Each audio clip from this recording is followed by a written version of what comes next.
welcome to the show. Thank you for having me. Okay, what is the Employee Retention Credit? Yes, the Employee Retention Credit is a credit that was a part of the CARES Act that the government, put out there so that companies that were affected from COVID-19, they would be able to claim it and they would be able to thrive after COVID passed.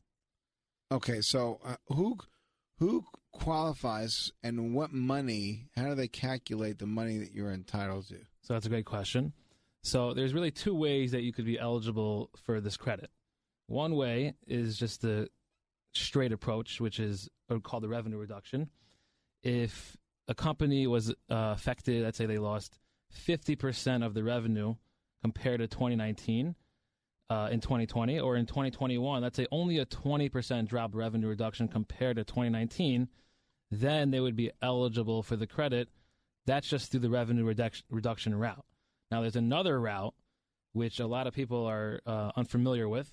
That's called the partial suspension of operations route.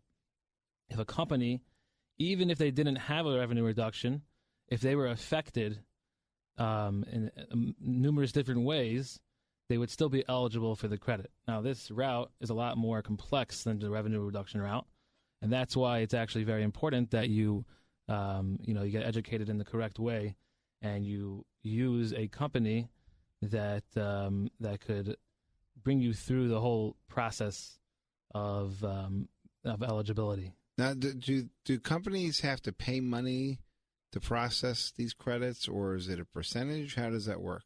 So, no, you don't have to pay any money. If you use a company, then generally the companies charge a percentage of the credits received. That's generally the norm. There are other CPA firms that also charge, per hour, but it really depends on who you use. But if you could really do it yourself. But again, if you do it yourself, then you're taking the risk that you don't really know what you're doing. I would say that if you have a straight revenue reduction, it's very clear. Then you could just learn. You can learn what to send in and stuff. You know what? If I owned a company and I had a revenue reduction, even though I could try to figure out how to do it, I probably would leave it to the experts to do it. That's true, but it happens to be though that if it's a very big file, then it would definitely be worth your while to do it yourself.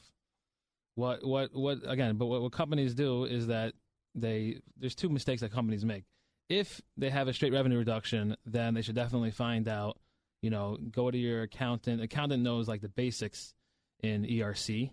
You go to your accountant says, oh, you're eligible. Look, you had a 50% revenue reduction in 2020, 20% revenue reduction in 2021 compared to 2019. You're eligible to claim it. Then you should really go that route. If it's a big file. If it's a small file, then I guess you could use a. Well, let me ask you this question. Okay, so let's talk about the earned reduction credit one. Okay, where you've lost or your income has gone down, or your income reduction portion is what you kind of called it. Okay, does it have to be that you lost money because of COVID, or is it just anybody that lost money during that period of time is going to be eligible for it? That's a good question too. You would have to really. It gets a little bit. That could get a little bit more complex. That's true. The basic rules are that if you had a revenue reduction, it's sometimes really hard to pinpoint why you had a revenue reduction. There could be many different reasons why you lost a lot of money. So that is true. If it's something that's like more complex in that area, then maybe call a company to find out if you're doing everything right and correctly. But overall, I mean, the basic rule of thumb is that if you lost money during COVID, most companies that were affected from COVID, it was mainly due to COVID. So if you lost that amount of money, then you'd be eligible for the credit. Now, again, in terms of the partial suspension of operations, in terms of being eligible through that route, it's something that, if you were affected even slightly, even if you weren't affected, in a really strong way, really heavy way, then you should still definitely look into it. The IRS's example of what would qualify for a partial suspension of operations is a restaurant. A restaurant, let's say they shut down their dine-in part of their business due to government mandates. Right, in New York, there were a lot of restaurants that had to shut down due to these restrictions. So they would be eligible for the credit even if they made more money on takeout. That's what I'm trying to say. That's a clear example of what the IRS gives for a company that was affected from COVID. Even if they did well during COVID, they would still be eligible because part of their business was shut down. Now, to put your finger on how much you have to lose in that regard, that the basic rule is that if there was a nominal effect, we would say 10% of goods and services offered from the company, then they would still be eligible for the credit. So again, if a company was affected even slightly, then it's definitely worth looking into. Oh, that's interesting. So people I've talked to that know a little bit about this said, hey, I'm not going to qualify because I actually made money during COVID. They may be losing out. Right. That's the real problem right now, that Forbes predicted in the beginning when ERC came out that 87% of employers were not going to claim the credit. And I think that they're pretty much on par.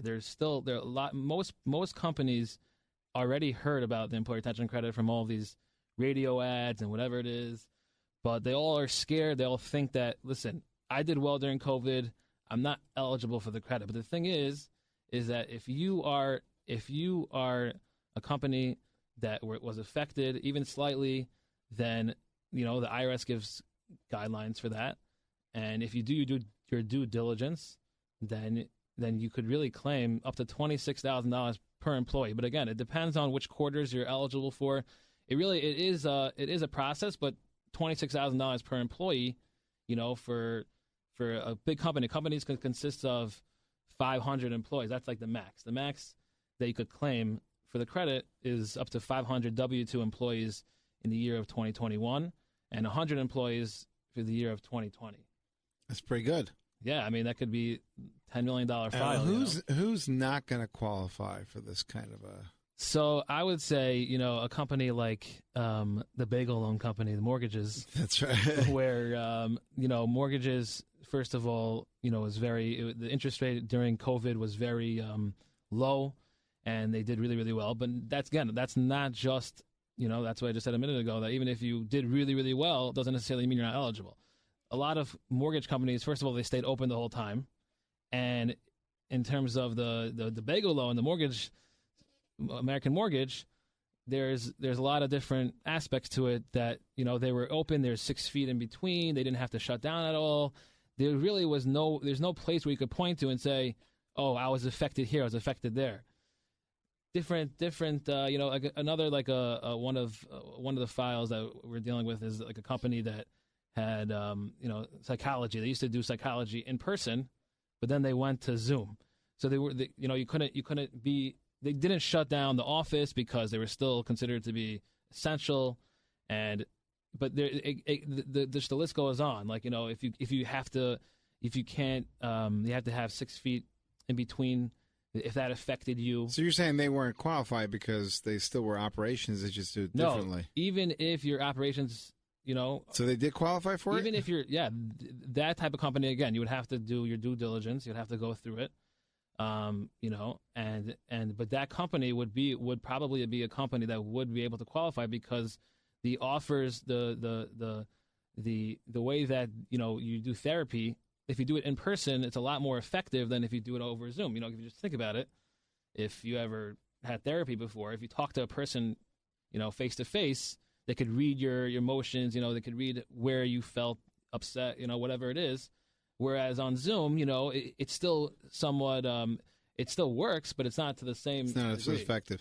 So I could have made millions of dollars more during that year, but because of a partial shutdown in my operations. So if there is banks or companies that have different entities or different sections in that company, if one lost but one gained from COVID, the one that lost is still going to be, or the one, because you still had a loss for that section, you're still going to be eligible for some of that money. Yes, that's actually a great point, and that is what we do. We basically, with the company that I work for, happens to be that we focus on the full company, and if there's some areas of the company that was affected, then we know you focus on that, and you see if you would be eligible. Now, some examples of this is, let's say you had to sanitize the whole entire office. That takes a lot of time. That's just one thing. Another thing is you couldn't have the same amount of people to operate in your company yet. Before you had 30 employees in there, but now due to the 6 feet mandate, you had to people work less. Also, if you had COVID, you have to stay at home for 2 weeks. Then the person's still getting paid, and they're not working. They can't work from home. Supply chain operations also is a big one that a lot of companies suffered from. Supply chain, like construction. Construction is one of those things, one of those companies, industries that are there's definitely something that they should look into. It took a long time for them to get all of the the things that they needed in order to continue building. So the fact now, if they ended up making more money during that period of time, they're not going to be eligible, or they'll still be eligible because they could have made more, and they suffered because of it. Yes, even if they made more money, even if COVID you did really well, you should definitely still look into this, because again, the IRS's example is a restaurant that they shut down their dine-in, and they went only to takeout, and they made let's say they made more money, they did even better. The IRS says you're eligible, because again, the point is it's a loss of opportunity. If the restaurant could have done better because they had their dine-in, if they had it open, then they would have done better. They would have been able to grow on that. Just one other thing is that even if you didn't have a shutdown, a lot of companies think that, let's say they didn't shut down the whole entire time because they're considered essential.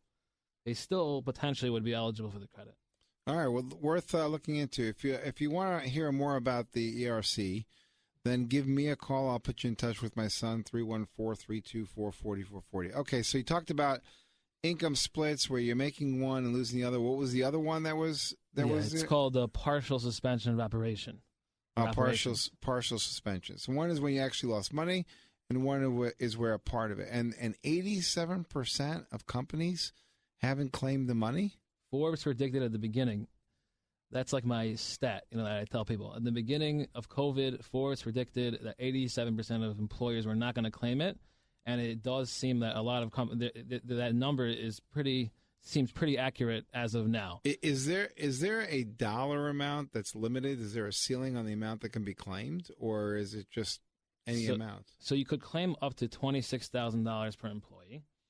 In the year of 2020, you could only claim $5,000 per employee, but 2021 is really the big year. Even though there wasn't so much COVID then, if you're able to claim up to $21,000, $7,000 per quarter per employee, if you're eligible, you could be eligible per quarter. Now, is there a time limit that's a good question. To get this done? There is a time limit that just came out.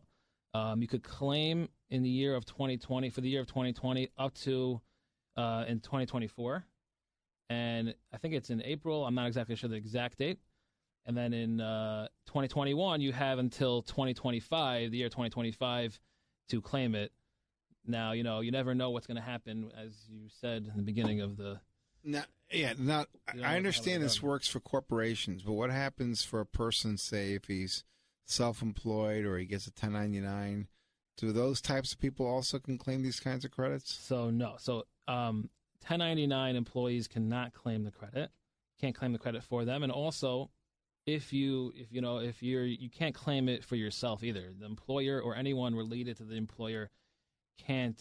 So it has to be for people that work for you or your operations. Right. Right. Pretty good. 314-324-4440. Give me a call. I will be happy to go give you Jonathan's phone number.